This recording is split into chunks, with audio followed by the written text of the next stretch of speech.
I'm not great at surfing, but I can stand up and catch a wave now, and that's from 1,000 times I've fallen and nearly drowned. Yeah. But like, I keep getting back up. Yeah. I never give up. I'm so determined. Hi everyone, I'm Tommy, also known as GadgetsBoy. I'm in Barcelona to unleash the power within with Shell Helix. And next to me is none other than one of Scuderia Ferrari HP driver. That's a mouthful, isn't it? Sir Lewis Hamilton, how are you, sir? I'm good, how are you? Amazing, I'm good. So we're here with Shell Helix, and Ferrari uses the oil as a choice on and off track. How does having Shell's racing lubricant in your engine help you tackle all the twists and turns on each track? Well, basically, we exist to win, and in order to do that, we need the ultimate performance. Obviously, not only from my side, but absolutely everyone in the team, but also from the car. The car is built back at the factory, back at Maranello, where they build the actual car, and then also the engine. The engine is the heart of the car, and we need that flowing and most efficient. We need every little bit of power we can possibly get. The engine has to do 7 races, so it's thousands of kilometers, and we need it basically not to have any degradation. So that's where Shell comes in. Shell brings basically the blood of the engine, and the efficiency of that is paramount to us, to having that sustainability throughout those 7 races. So we have a track lab where they're constantly, from Thursday early when the first fire up, they're taking samples from the engine. We obviously need to be dynamic in all the different locations we go to, because we're in cooler places and in extreme heat, and so there's a lot on their shoulders to basically perfect the chemicals so that we're performing optimally all the time.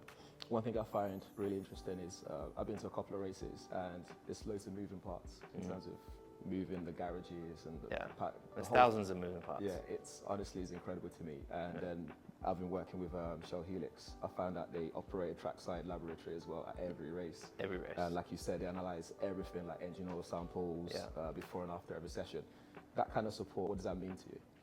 Well, it means that you don't really have to think about it too much. You don't have to worry about it so much. But like things like, for example, every session we have, we have 1 hour, for example, practice session, and you have to decide whether or not you do, say you can get 28 laps.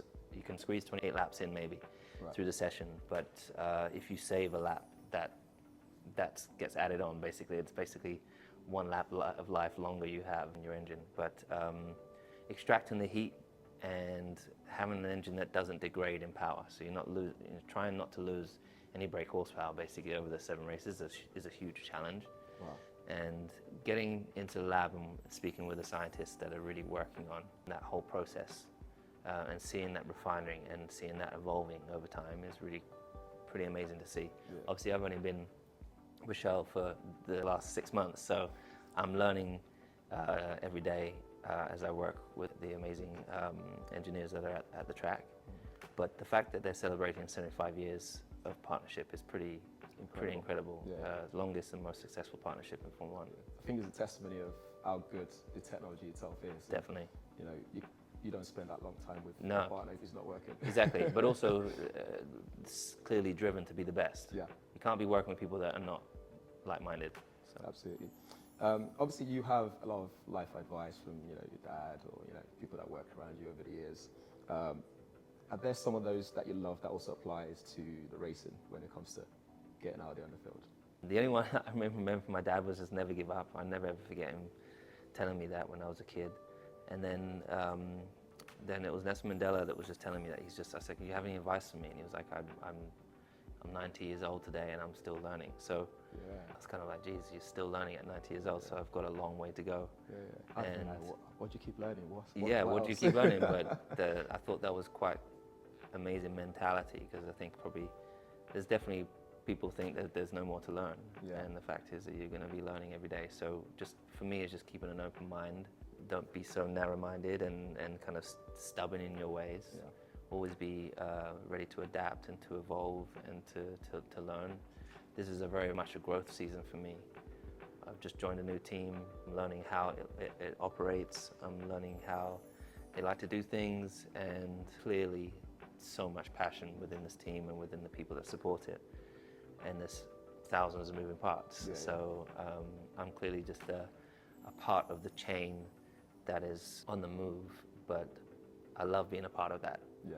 I love being a part of everyone focused on a common goal. Yeah. It must make you feel so excited to turn up to work every day, because if I go back years up to when I was starting new jobs, I'm always like my suit on, I'm ready to go again, because it's like all a new experience and new people.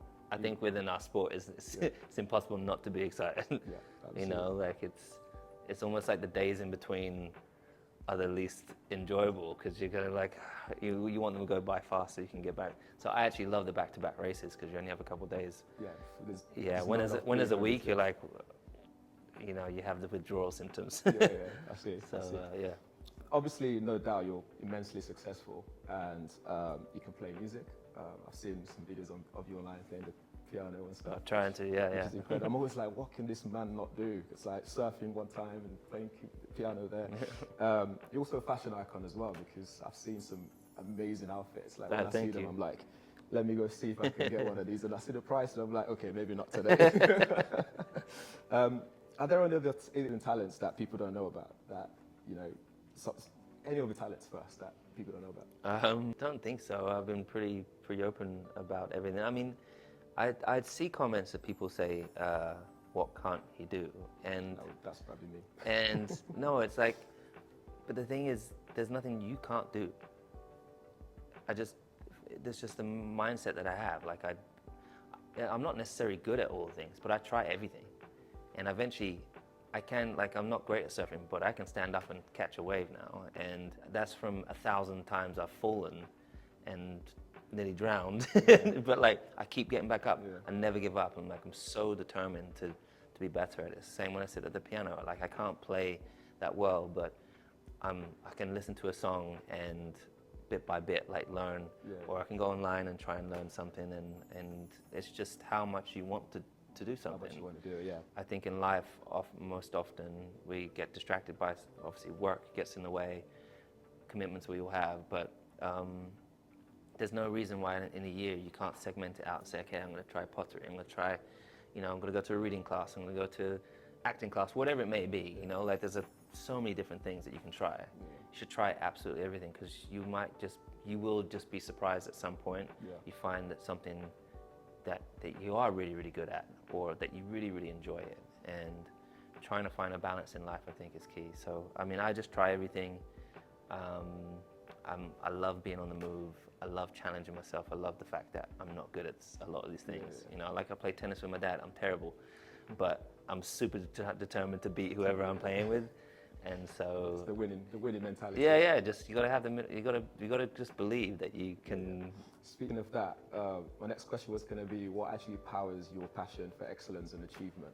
I know it sounds very formal, but all these things that you do, what's driving you to keep going, to achieve more?